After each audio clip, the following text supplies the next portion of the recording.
and welcome everybody to this week's Market Share, the short weekly segment brought to you by MKR, where we bring you all the noteworthy news and updates surrounding digital media and the world today. I'm your host Genevieve, and we've got some interesting stories for you today, so let's get started. First up, let's talk about why brands are creating original songs for TikTok and why musical branding has become crucial for companies on the leading social platform.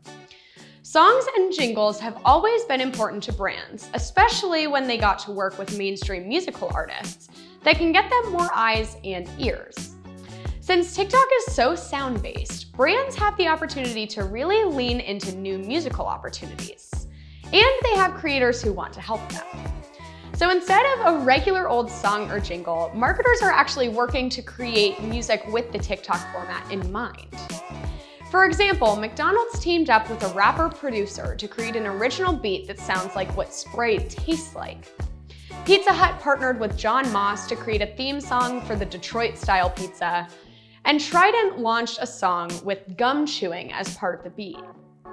Brands are finding new ways to connect with multicultural and diverse audiences, but one challenge that they will have to work through is finding a balance between the brand's ideas and the talent's identity. Creators are crucial to the success of TikTok.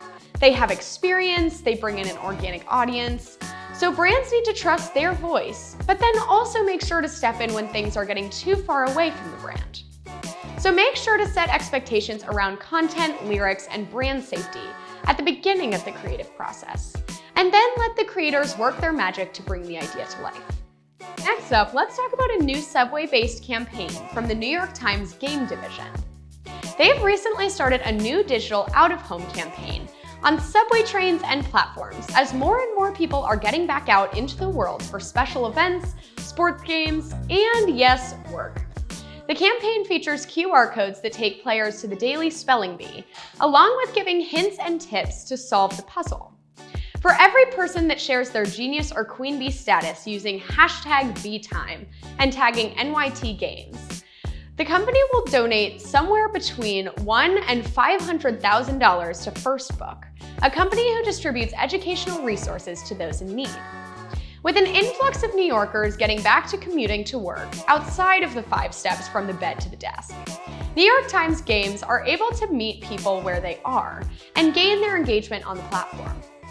72% of New York City's corporate office workers are back in the office either full-time or following a hybrid schedule. So New York Times Games knows the audience they can reach on the subway, and they're taking every opportunity to gain the same kind of following as popular games like Wordle.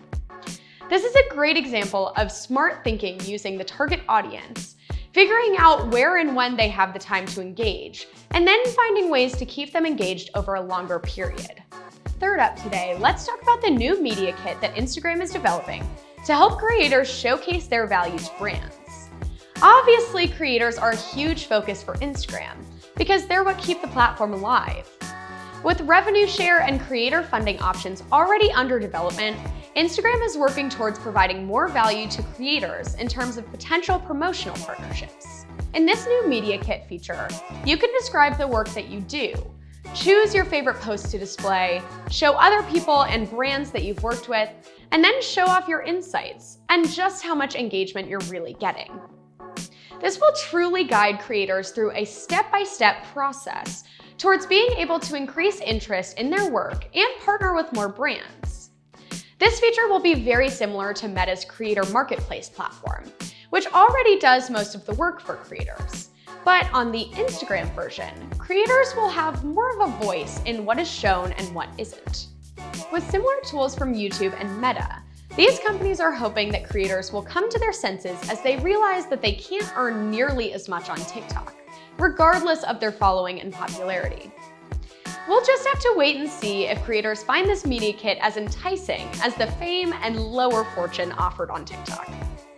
Last up, let's talk about a couple streaming services that are aiming to help small businesses break into the streaming ads market. Roku has enlisted some of their OneView platform partner agencies to help small and medium-sized businesses tap into the streaming video advertising market that is pretty hard to break into when you don't have insider help.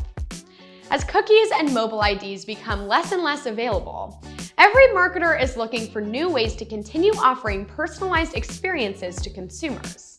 which is obviously easier for big companies with unlimited resources than for small companies that feel as though they're falling behind.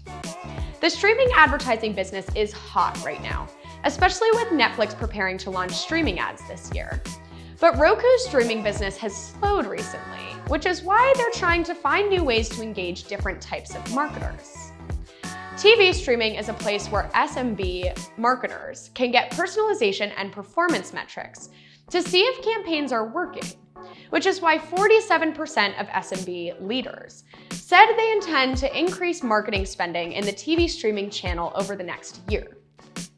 Another streaming service that is looking to provide value to small businesses is NBC Universal. Their advertising program, Open Doors, looks to help diverse-owned small businesses break into the more and more complicated business of buying ads. NBC Universal's cross-portfolio ad buying suite offers resources like insights and strategy on marketing, from web design to business planning to social media campaigns. The program will also offer monthly spotlights to help smaller companies affected by the pandemic tell their story and gain more public attention. The DEI platform will continue to aim to help businesses who don't have access to world-class creative agencies or robust media plans and funds. CSR efforts like these can really make or break your business. It can encourage other companies to partner with you to give back to the community, or it can emphasize that you're only doing it for the attention, not for the good of the community. That's all for this week's Market Share. My name's Genevieve, and I'll see you all next week.